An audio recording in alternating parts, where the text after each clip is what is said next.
Un corps, c'est un outil, pas une vitrine. Aujourd'hui, trop d'hommes cherchent un corps à montrer, pas un corps à manier. Ils veulent des abdos visibles, mais ne savent pas se relever après une chute. Ils veulent des biceps, mais ne savent pas porter leur fatigue. Un vrai corps d'homme, c'est un outil de mission. Ton corps doit te servir dans le réel. Tu veux un corps qui dure? Alors construis un corps qui encaisse, qui résiste, qui agit. Pas juste un corps qui pose pour une photo.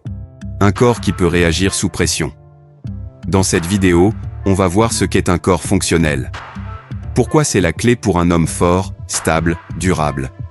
Et comment tu peux le construire même sans salle, même avec peu de temps. La différence entre corps esthétique et corps fonctionnel. Le corps esthétique, illusion de force, abdos tracés, épaules larges, photo bien éclairée, mais derrière ça, douleur chronique, zéro mobilité, aucun souffle. Ce corps-là impressionne, mais dès que la vie devient réelle, il plie. Le corps fonctionnel, puissance discrète, pas forcément sec, pas forcément massif, mais capable de tout. Courir, grimper, soulever, encaisser. Jouer avec ses enfants. Réagir dans l'urgence. Ce corps-là, tu ne le vois pas venir. Mais quand il agit, tout le monde le sent. Deux intentions différentes. L'un s'entraîne pour paraître, l'autre s'entraîne pour servir. L'un cherche la validation, l'autre construit l'autonomie. Et frère, dans un monde instable, devine lequel est prêt. Un corps esthétique peut te faire briller. Un corps fonctionnel peut te faire durer. Et dans la vraie vie, ce n'est pas la lumière qui compte, c'est ta capacité à rester debout. Exemple, le bodybuilder qui plie face au réel. L'apparence ne protège pas du chaos. Tu as déjà vu ce type de gars, énorme à la salle, sec sur Instagram, impressionnant dans les vestiaires, mais mets-le dans un déménagement, mets-le à courir 5 km, mets-le sous une pluie glacée, et il explose. Ce n'est pas une question de muscles, mais de capacité. Un corps peut être énorme, et pourtant incapable de se baisser sans douleur, réagir rapidement, porter autre chose que des haltères. Pourquoi? Parce qu'il est construit pour le regard, pas pour la vie. Pendant ce temps, un gars plus fin, plus sobre, monte les escaliers sans souffler, soulève des charges réelles, réagit vite sous stress. Il n'a peut-être pas l'esthétique, mais il a le contrôle. Et dans la vraie vie, c'est lui qu'on appelle quand ça devient sérieux. Résumé fort. Ne te laisse pas hypnotiser par les formes, cherche la fonction. Ce n'est pas ton reflet dans le miroir qui te sauvera, c'est ton corps réel, ancré, préparé. Ce que doit savoir faire un corps d'homme, porter. Un homme doit pouvoir porter du poids. Son sac, son enfant, son pote blessé, son propre corps s'il tombe. Ce n'est pas pour montrer sa force, c'est pour être utile quand il le faut. Courir, fuir un danger, rejoindre quelqu'un, tenir la distance. Courir, c'est basique. Mais beaucoup n'y arrivent plus. Parce qu'ils ont troqué la fonction pour la forme.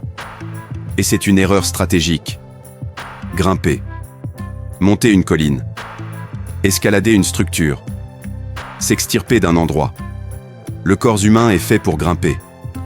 Et si tu ne le fais jamais, tu perds cette capacité. Frapper et encaisser. Tu n'es pas obligé de te battre. Mais tu dois savoir réagir.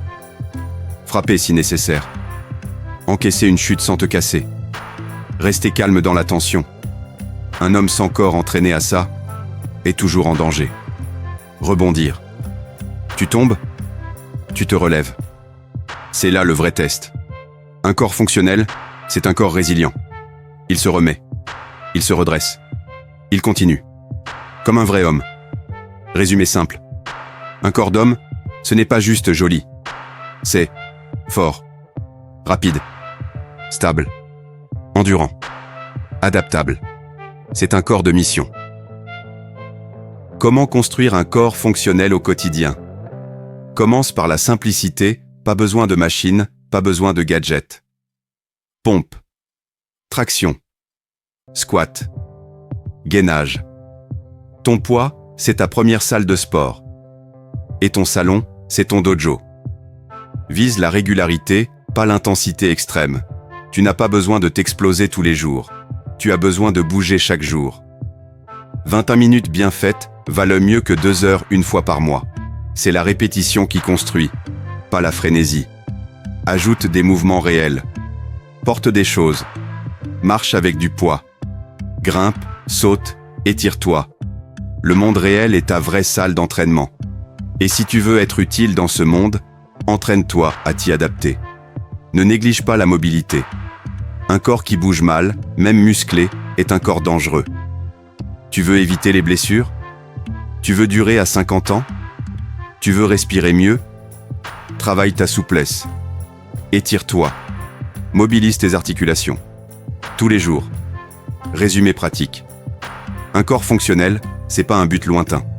C'est une discipline simple, quotidienne, réelle. Et chaque jour où tu t'entraînes avec clarté, tu reconnectes à ton rôle d'homme.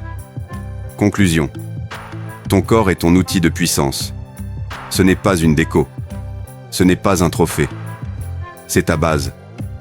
Ton véhicule. Ta lame. Et si tu veux traverser la vie en homme, tu dois pouvoir compter sur lui. Pas juste quand ça va, surtout quand ça casse. Tu ne construis pas un corps, tu construis un allié. Chaque jour où tu t'entraînes, tu ne sculptes pas une statue.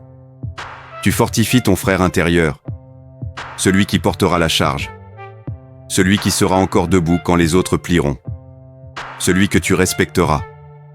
Aujourd'hui, fais une chose utile avec ton corps. Une séance, une marche longue, du mouvement réel. Et rappelle-toi, tu ne fais pas ça pour l'esthétique. Tu fais ça pour l'utilité, la longévité, la mission.